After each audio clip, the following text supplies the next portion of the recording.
Magandang araw! Pahinga muna tayo sa mga numero ngayon. Bigyan muna natin ng pansin ang ating mga tatay, papa, itay, dada, ama, pa, papsi, tay, dad, ta, o kung ano man ang tawag mo sa kanya sa bahay. Today is a happy Father's Day.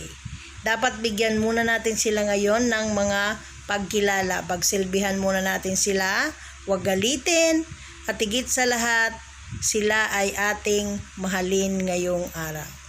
Sa lahat ng tatay sa buong mundo, kasama na rin ang nanay na naging tatay na rin sa kanyang mga anak, Happy Father's Day.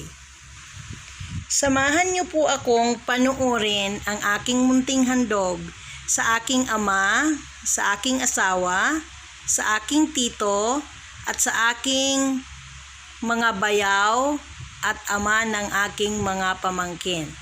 Hindi po ako showing tao, kaya ngayon lang ako babati sa kanila ng Happy Father's Day. Para kay Tito Manuel, kay Papa Bon, kay Papa Igan, kay Papa Nico, kay tatay, at saka syempre kay Joel Varona. Happy Father's Day sa inyong lahat.